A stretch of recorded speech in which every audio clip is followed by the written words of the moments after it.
Hey everybody, Objectively Dan here, and you may have noticed if you looked at the timestamp of this video or podcast, depending on where you're listening to the show, that this is a shorter episode than usual. That's because we had some technical issues during the show that we unfortunately could not resolve.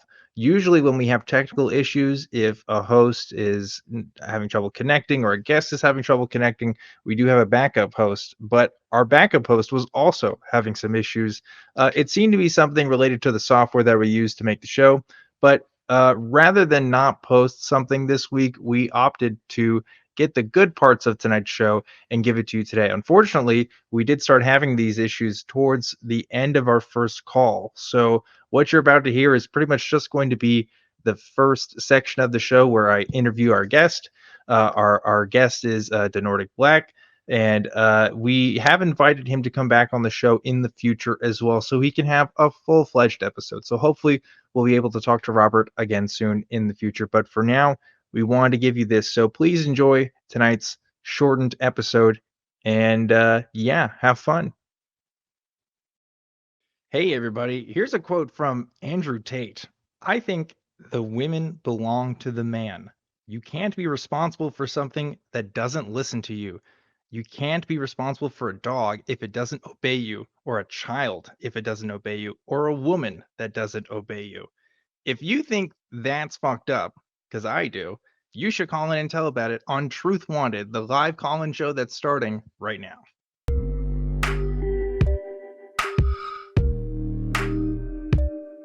Hello, everybody, and welcome to another episode of Truth Wanted. I am your host, Objectively Dan. We are coming in hot today with awful quotes from awful people. This is, as I mentioned, the live call-in show that happens every single week, Fridays at 7 p.m. Central Time, where we talk to you about what you believe and why. And if you'd like to call us, you can do it right now. The number is 512-991-9242, or you can call through your computer at tiny.cc/call-TW. Truth Wanted is a product of the Atheist Community of Austin, a 501c3 nonprofit organization dedicated to the promotion of atheism, critical thinking, secular humanism, and the separation of religion and government. And as I mentioned before, I'm Objectively Dan. I'm hosting today, but every single week I always have a special guest. This week is no different. It is the real Nordic Black joining me today, aka Robert. Robert, what's going on?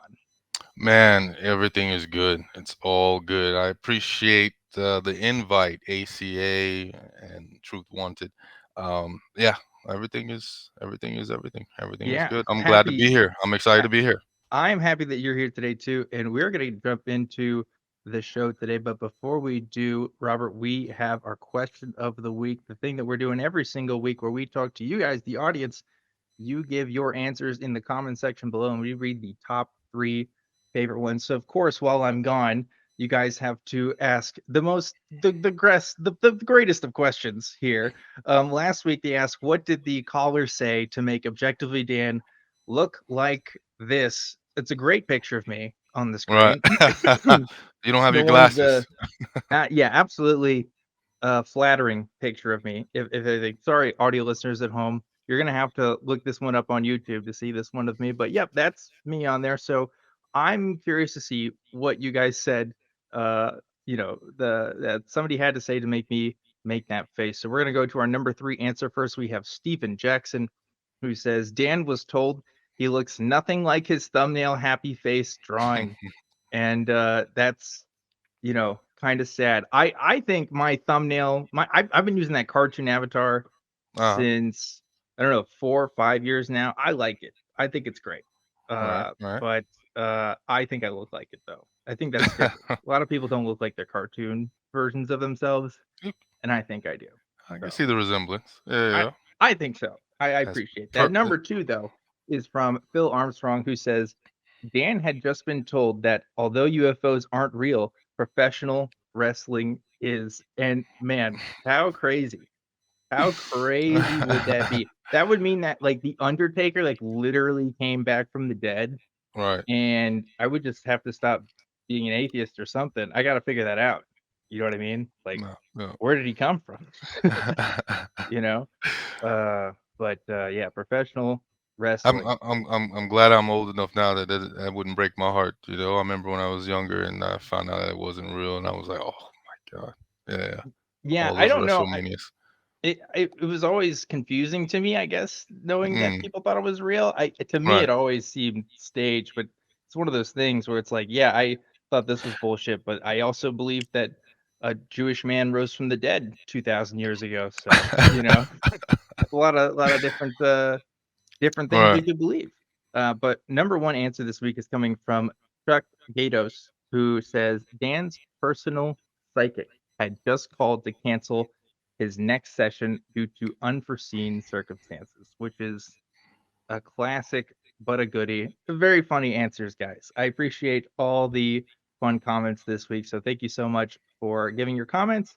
And we, of course, have another question that we want to read for this week. And it's another one about me. So get ready for this one, Oh folks. And man. I want you to bring it. Okay. Because here it is. Here's the prompt. It's a roast of Objectively Dan without being abusive. Poke some fun at Dan. Katie, our associate producer, was like, "Can we just do a roast of you this week?" And I was like, "Fuck yes, absolutely." So get creative, folks. I want you to bring the fire. All right.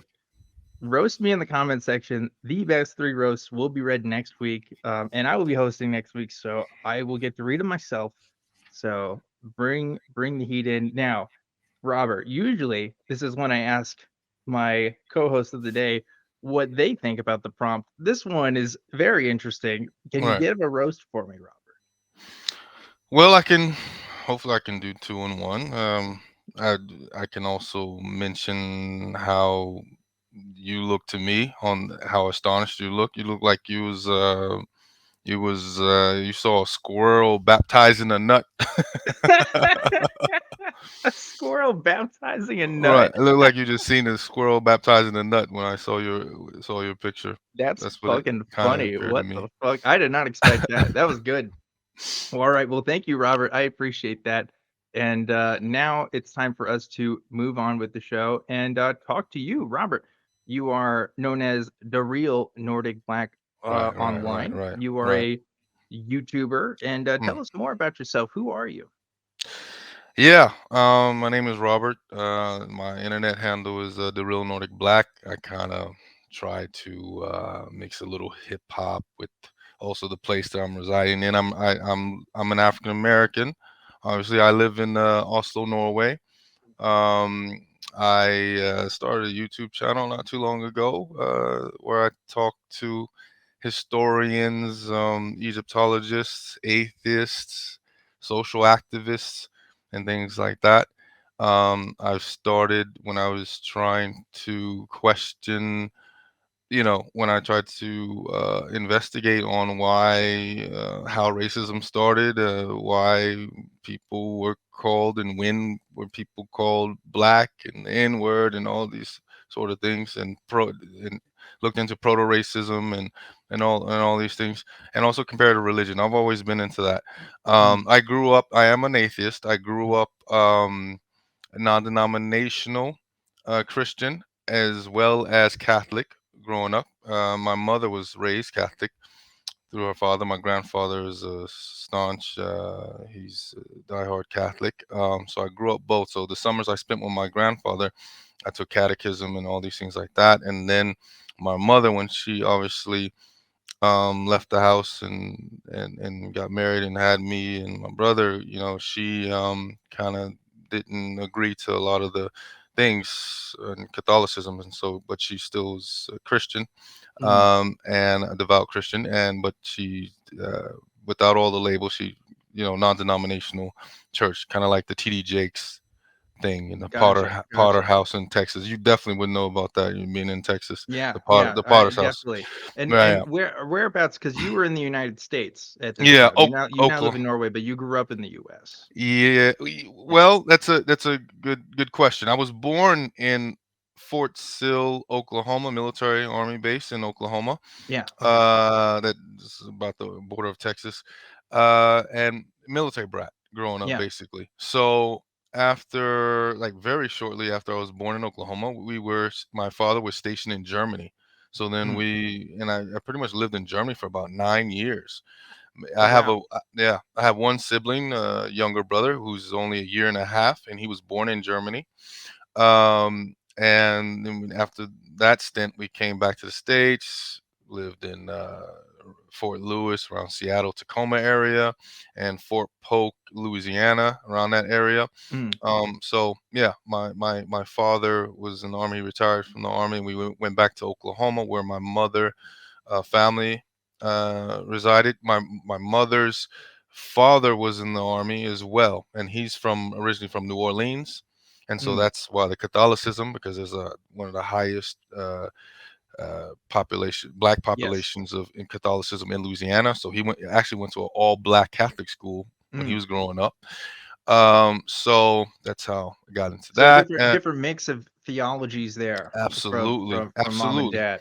So absolutely, you and you grew up around this, and now you, of course, you're an atheist. So about what time did that shift happen for you? yeah, and I read a comment somewhere. I can't remember. It kind of, I don't know if it was a philosopher or something, and it kind of reminded me of my journey. How I kind of went through so many different religions. I kind of changed my religions, like I changed my underwear, my clothes. Mm. Man, I just was searching for the truth, and so I went from, I even took the Shahada and dibbled and dabbled into Islam, Mm. and became what they call a revert. Well, Right. some believe that once you become, Muslim, you will never not be a Muslim at all. But anyhow, so when I joined the military, I actually, after high school, I joined the Air Force. So I was in Mm. the Air Force for about 6.5 years. I'm 45 years old, about to be 46 this summer. So got a little age on me. So yeah. So after high school, I end up going into the Air Force, and I was stationed in California and also Japan. And during my travels or whatever, I start to talk to different people, and I ran into, like I said, a guy that from the UAE. Mm. I remember he was pretty humble. I met him in the mess hall and the cafeteria. And I remember seeing this guy. He kept on, every time I went to go eat there.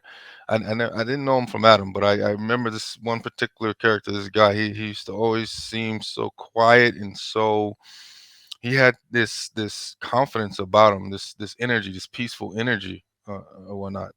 And one day I remember we crossed paths, or we were in line or something for breakfast or something like that, and I just started to chop it up with him. I started to ask him where he's from and things like that, and just the strength on him. He was like a very skinny guy, short in Mm. stature. I'm tall. I'm like 6'5" or whatever, but just his energy that was given off was, he had something different about him. And so that's how I kind of got into that. And he started to talk to me about that, and he started to show me the apologist videos and the debates with Ahmad Didat, and when he had a debate with Jimmy Swaggart, and all these other things. I started to open up to watching these apologists and things like that, and so that led into other things. And then eventually I started to see some of the same contradictions and things in Islam that I've seen you know in Christianity and things like Mm. that. And so I just kind of done away with religion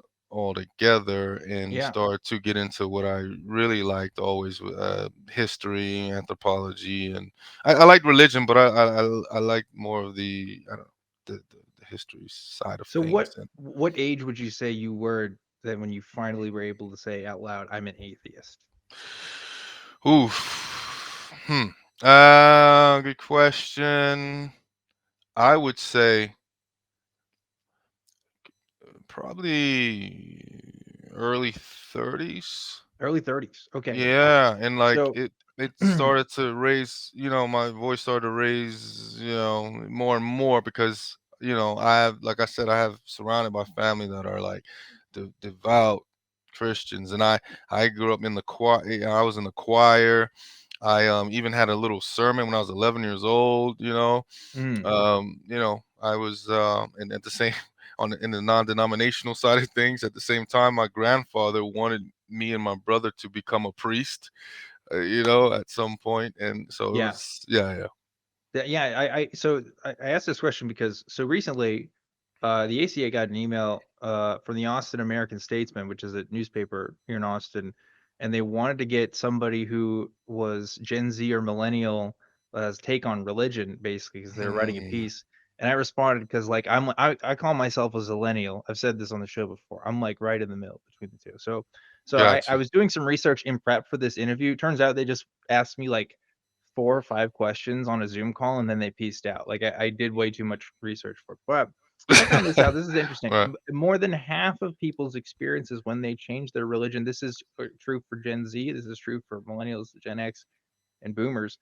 More than half the time, it happens in your before you turn 30. In other words, it either happens in your teenage years or in your 20s. So, doing it much later in life, obviously, is less likely to happen. So doing it in your 30s there, what was that like? Because you probably already Well, had established friend groups and family members that kind of had this expectation of your right. religious orientation, right? Right. Well, the thing is, like I said, that's when I started. I was, I was confident enough to start proclaiming it more so in my 30s. But Mm. I've always knew before that that I was that, Sure. Okay. agnostic or free thinking. So that from way earlier. So I couldn't give you an age on that. I don't exactly remember when the shift. I think in my preteens or early teens, I kind of already knew that Mm. that that I was that way. But like I said, um, when you asked me about when I actually was able to like kind of proclaim it Yeah. in confidence with all the devout members in my family who I felt like I was letting down and things like that if I just started to talk about it or post things about it. Well, it wasn't no posting back then, but Sure. start to Or really just talk talking about it and about it. discuss. Yeah, it's So do you feel like there was a bit of like a shame element there if you told them about it? Or was it more of a, oh, I don't want them to worry about me? Like what was that like? that too. I didn't want them to worry about me, Mm. or I don't want them to call me. Oh, we have to pray for this guy and let my mother down and things like that. Yeah. And the just the yeah peer pressure Mm. that I felt like I was under and things like that. I Yeah, Yeah. that pretty Interesting. much was for me. So That was everything. Like my family. yeah. Not only my mother but my grandfather as well. He was a devout. Although he was against my mother, he was like, he felt sometimes that Catholicism was the real Christianity um, sect. And what my mother was doing wasn't. And then when I went to my mother, she said the same thing about my grandfather, back and forth. So Right. I, And there isn't one solution there, and you're just right, kind of like, well, I'm not even in this fight. I don't have a dog right. in this fight anymore. I think you're both wrong, right? So Right. yeah. And I remember my grandfather even told me he wasn't gonna pressure me. He was to look you research myself and things like that. And because of my Mm. grandfather, I believe that's why I'm an atheist. Sure. So So I want to talk to you about this because your videos you focus a lot on history and you also talk yeah. about the intersection history and race in your Yeah, videos as well, which I absolutely. I think is an interesting thing to talk about when Yeah. it comes to the intersection with the atheist community. Yeah. So you call yourself the real Nordic Black because Yeah. you are Nordic in citizenship. You said you just got it Yep. Yep. recently. Yep. Congratulations. You Yep. said you've been Thank you. living in Thank you. Norway for Yep. 7 years now, which is a long Well, time, right? well, I've been living in Norway over 7 years, Over but I, seven s- but years. I said But usually but take about 7 years before you're able to at least apply 7 years apply apply to even for apply. citizenship. Okay, yeah. Yeah, Okay, wow. yeah, Yeah, yeah. that's a long time. So I was joking with you before the show that you must be one of the only black people in Norway Bro. because that's got to be quite an Right, right. experience.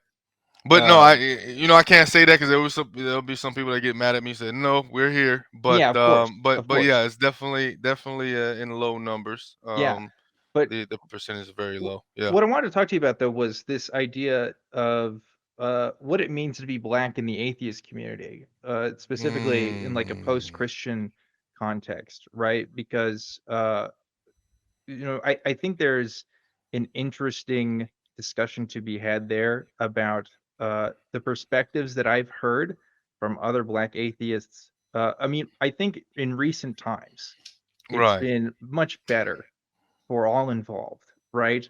But Mm. for a while, I got the sense from other folks that the racism that was felt from the white Christians could be felt just as much from the white atheists as well when it came to folks who Facts. talked about their opinions in the community. Do you feel like that's been an experience for you? In the atheist community, Yeah. yeah, definitely. Mm, They talk about racism and the human ethical culture. I remember even interviewing Anya in the humanist space where she mm, talks a lot about racism and tackling that issue. But yeah. yeah, I noticed racism within the atheism space. Absolutely. Whether it's when I noticed that people aren't talking about certain social issues as much and things Mhm. like that. Um, yeah. But when it comes to Christianity, what I've told you earlier, that I haven't also seen people talking enough about. Although I'm an atheist, the duplicity, the nuances of Christianity within the Black church, within Mhm. the African American context, where there were some benefits, social justice movements that came Yeah. out of the church. Martin Luther King, for Yeah. example. You wouldn't have some of the Montgomery bus boycotts, if it wasn't for the church. Sure. Um, some would say, Liberation theology and whatnot. right, Right. liberation Mhm. theology, education and literacy, and Mhm. and things like that, empowerment and community support and things like that.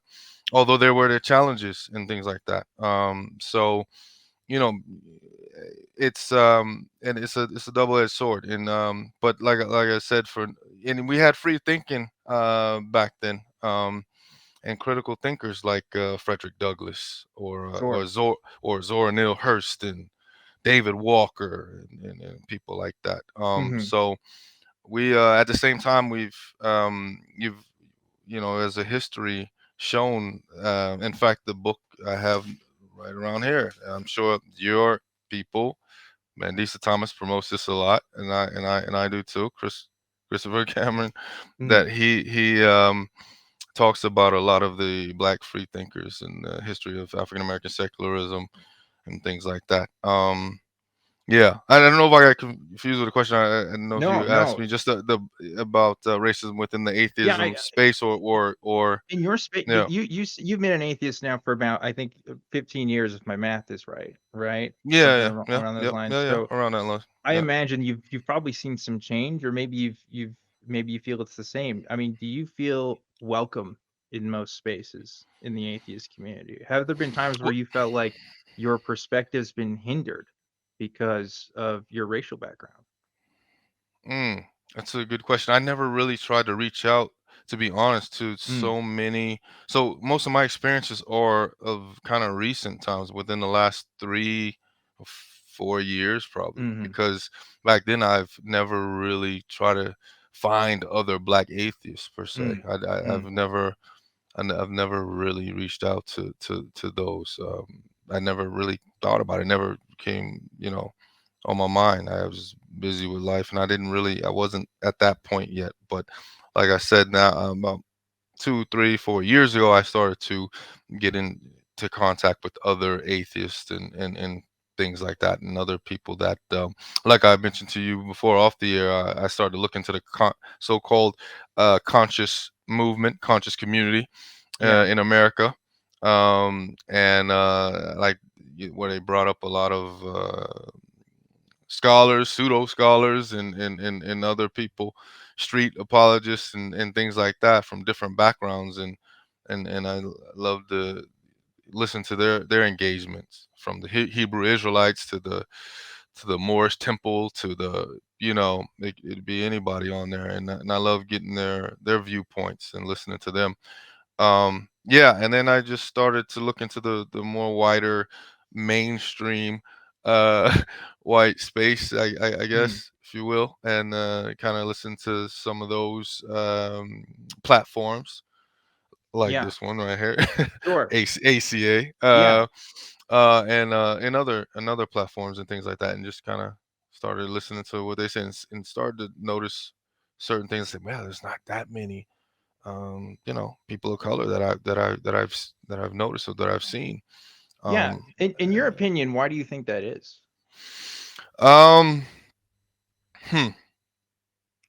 Well, good question. I think, because faith, church faith, spirituality is so strong in the black community. Mm, Um, I think we have far. I don't know the percentages. I remember you interviewed some lady from that lives in Atlanta that they gave some of the numbers, and I can't remember, but I know it's a very low percentage of proclaiming atheists and skeptics in the black community, but it's you just don't see it. I believe because, like I said, church kind of ran a lot of things. I think comes from transatlantic slavery mm, times. I think we were able to.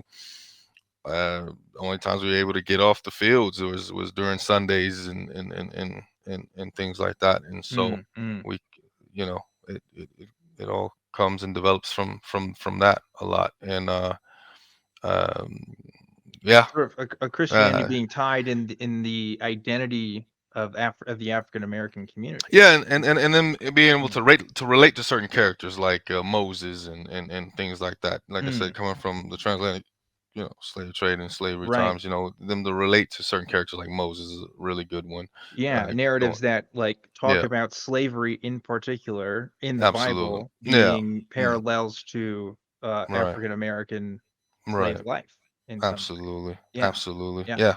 I think that So, makes sense. Switching lanes just a little bit though. Obviously you talk a lot about history and you have a focus on history of like civil rights movements and civil liberties, right? yeah, I yeah, think yeah.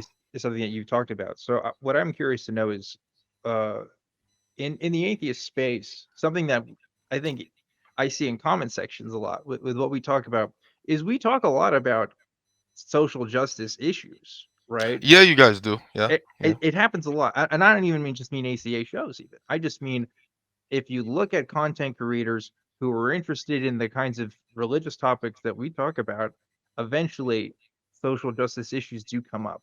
And Absolutely. I think it's happened more frequently now in 2023 than it Yeah. has been ever before, right? Like I think this Right. is a growing trend in the online spaces as a whole. Right. Right. This has not always been the case, right? I think you can look back and see how these have been separate sort of interests and sections of people who are interested in social change that have kind of blended some of that action together. Is this a trend that you concur to? Do you think that's true? Because I think that's something I've seen for sure. Yeah, yeah, Mm, absolutely, absolutely. And because I remember, like I said, kind of tied to the other question that you asked me. Yeah, I've noticed that at times, in the past, where you'll have kind of famous atheists. mm, They'll be posting and beating up on religion all day, every day, and even talking about slavery within the Bible and things like that. But yet, mm. George Floyd or and another incident come up. I forgot the boy's name that got shot through the door. He went to Trayvon the wrong. Martin. Oh yeah, Well, that yeah, yeah, yeah. the You're recent talking one. about I the forget. recent thing. Yeah, Right, the right, 6-year-old that right, was shot on right, a man's property in Oklahoma, right. I believe it was. Yeah. Or, And then sometimes they won't even it'll be crickets. You won't hear them mm, post anything like that, mm, and things like that. But I started even notice that even changed and I think it's because of the criticism of you have these people that are in these humanistic ethic circles that are screaming about why aren't you guys getting on white supremacy and racism and things like that. So there's mm, more voices being heard. So they're now about to they back up and start to address some of these issues or post some of them because I guess other people are noticing it, and I guess they don't want to be talk of the they don't want to get caught up in that. And yeah, mm, because like I said, I've seen a lot of that, but I at the same time I've seen them address a lot of issues when it comes to LGBTQ mhm. community and um, Christian nationalism and mass Yeah, shootings and but it things like sounds like that. you think I've there noticed it. there's room for improvement when it comes to talking about racial issues. Absolutely, Mm, absolutely, absolutely. I mean, even I remember the not too long ago they had that controversy with that one guy. He's one of the scholars, atheist scholar or whatever. He was I think on Myth Vision or whatever when they kind of cut him off because he said some sort of racial rant or something. I forgot the guy's name. I don't know if it was not Dennis McDonald. I don't think so. mm, No, Robert Price. mm. Robert Robert Price. Price. That Yeah, Yes. that controversy. I remember that, and then I even noticed certain people that didn't deplatform him and had him still kind of come on his show.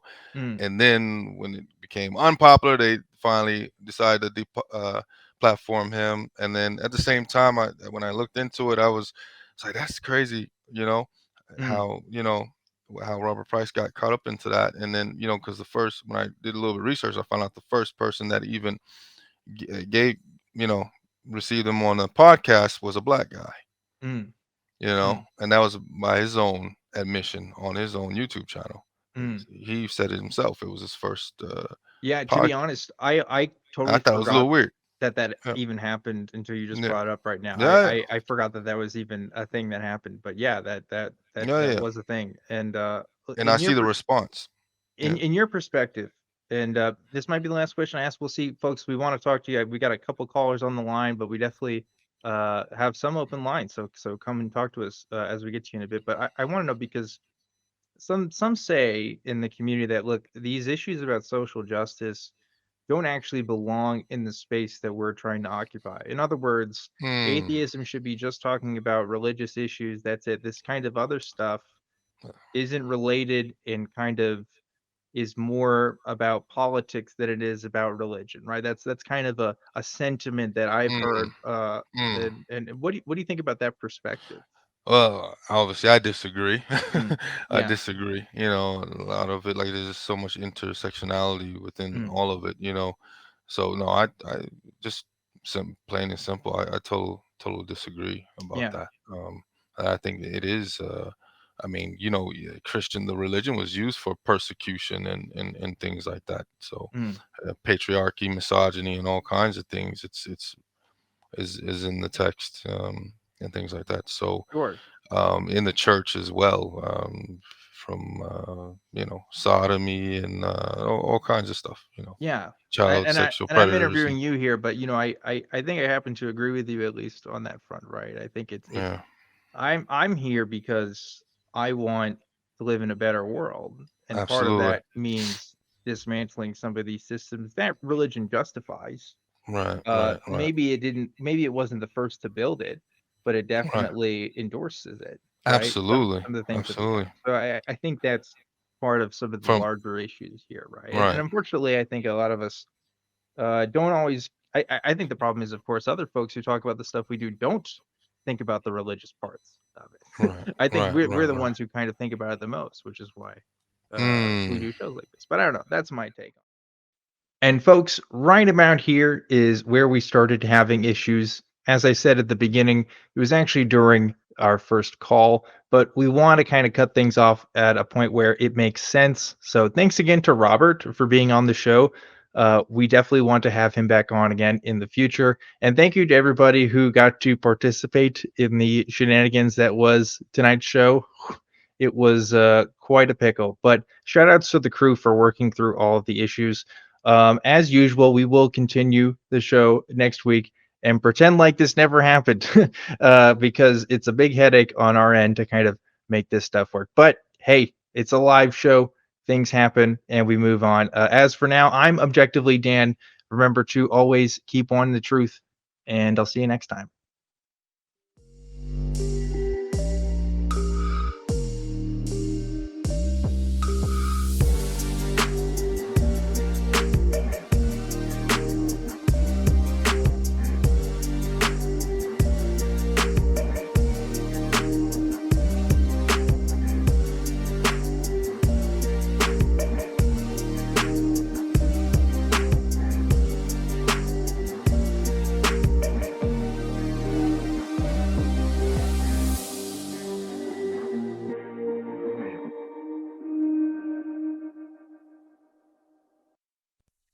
Watch The Non-Prophets and join the hosts in the live chat, Sundays at 3 p.m. Central, between the Atheist Experience and Talk Hidden.